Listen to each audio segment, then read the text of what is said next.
Yes,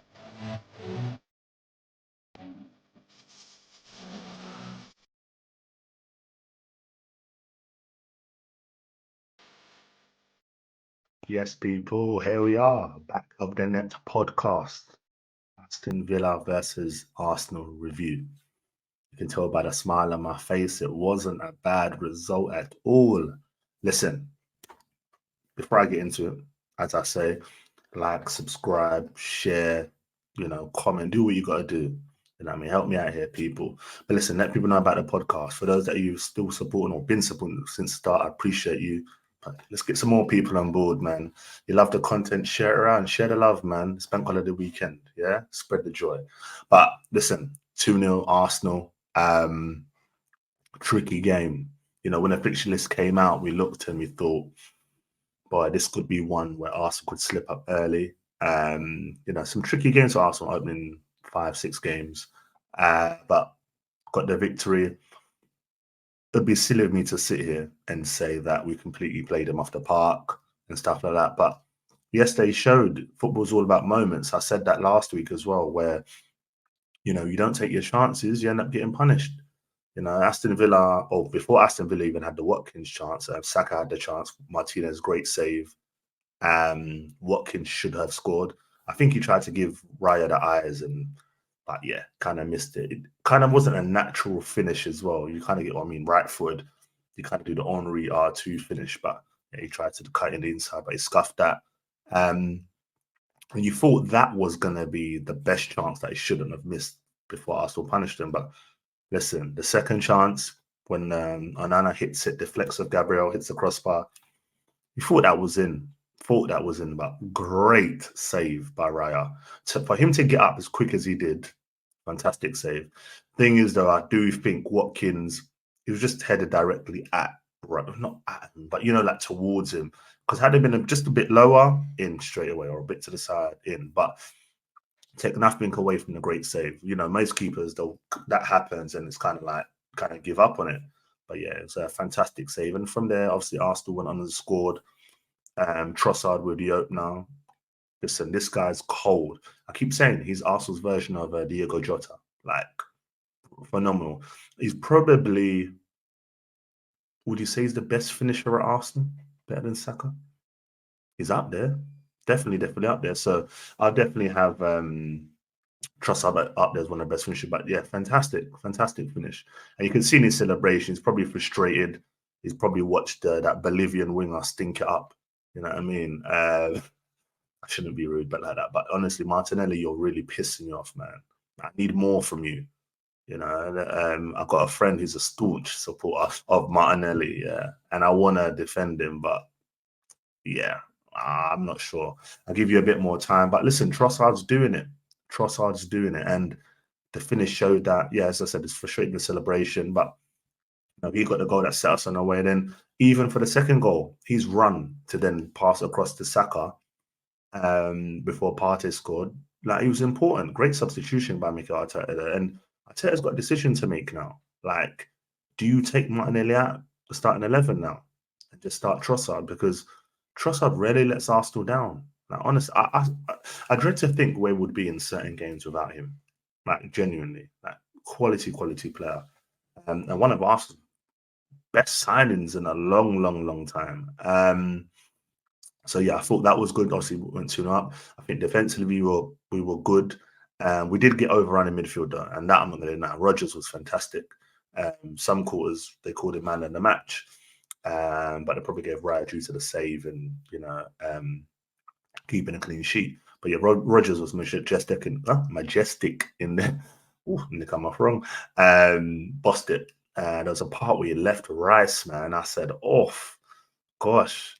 He's just left him laying there, man. Partey bossed him as well. Good young player. No shortage of suitors for him. Definitely not that. Villa will be counting lucky stars to got someone like him. I thought Leon Bailey, not one of his best. Watkins. That's the thing with Watkins, man. He's not as clinical as he should be. In transitions and his movement, fantastic. But his finishing sometimes leaves a lot to be desired. So, yeah. Back to Arsenal, yeah. Defensively good. Gabriel was right, made a mistake at the beginning. for that Watkins chance. I thought Saliba was imperious.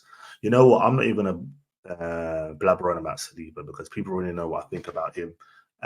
You can go back to a show that I did, 2 years ago, or how I spoke about him. But I knew how good this guy was going to be. Everyone's complaining about him going on loan, this and that. It was all for the greater good. And he's come in and absolutely bossed it. You know what I mean? That's why we've got to win trophies soon, because players like him, you lose them when you don't win stuff.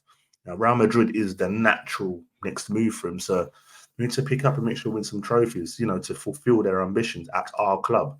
You know what I mean? I won't be against the guy in years to come if we win trophies and he chooses to move on. Yeah, but to not win anything with this current crop would be a tough pill to take, honestly. So, yeah, he was fantastic. I thought Ben White was all right, good, solid. Timber was quality. He showed us what we missed, or what we missed when we have Zinchenko. He looked very comfortable inverting as well. And it's the speed he does things at. I think that's a big difference between him and Zinchenko that we really, really missed. So I thought he was good. Rice, not one of his better games. Partey, a better game from him.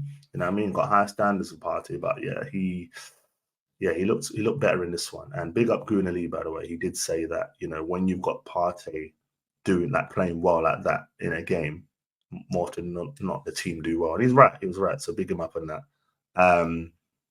Saka does what Saka does. It's just marginally stank at the turn. Havertz, one of his quiet ones, but again, effective. Odegaard missed a chance, could have scored or should have scored.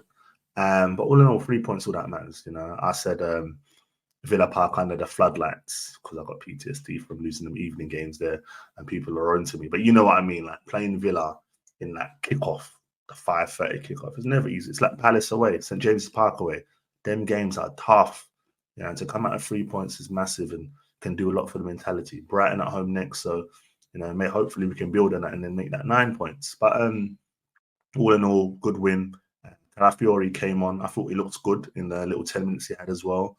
And it's nice to see like another tall, physical player in the team. We've got just San Moreno as well.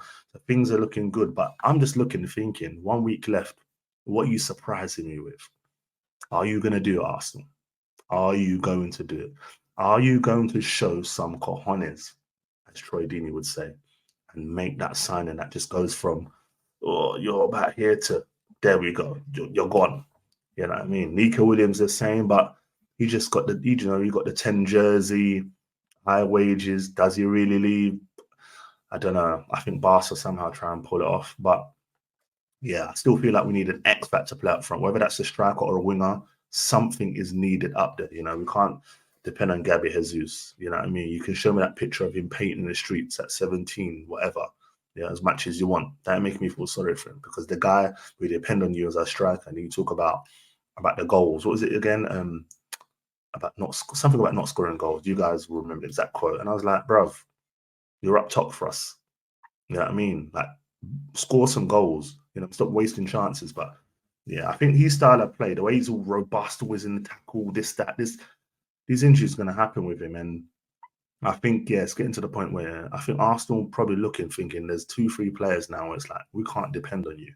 And we really need to move on from you. But again, I think that will be next season. I think we move on from Gabby Jesus. How long he's out, we don't know yet. But yeah, big week left in the transfer window. But it's nice to go in with 6 points, as I said. Hopefully open up a healthy lead in the table. And who knows, man? Like Man City are cooking. They showed yesterday. Can't deny the quality, KDB and Haaland.